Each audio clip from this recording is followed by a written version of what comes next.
Okay, I'm going to try to show this real quick, guys. It's not a very detailed video, but anyone out there that has a Lexus ls400, or at least 95 like I have, and I'll post the numbers off this ECU.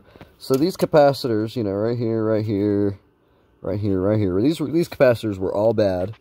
So I changed them.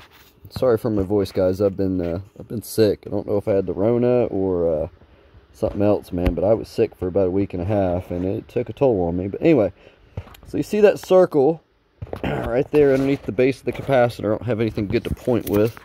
Let me see if I can hold all of this at once.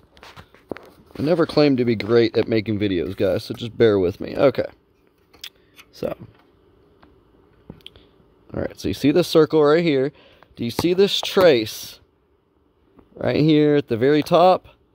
Right there where that black is. That top trace had 8.5 from the electrolyte leaking out of the capacitor.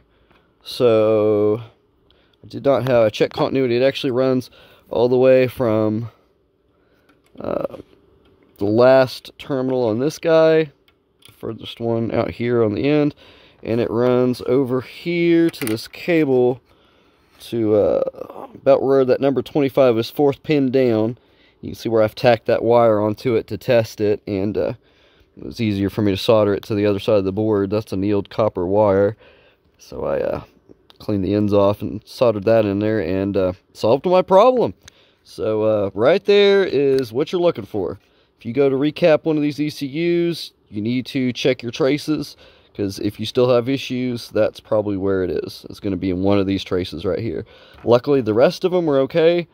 Only my top one, I didn't have continuity on. I just used my voltmeter, set it to continuity, listened for the beeps, checked from one end to the other.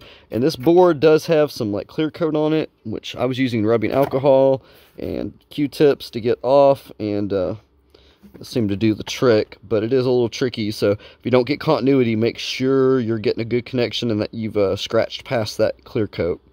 But I do believe that'll get my ECU up and going. Thank you guys for watching. Hope this helps somebody.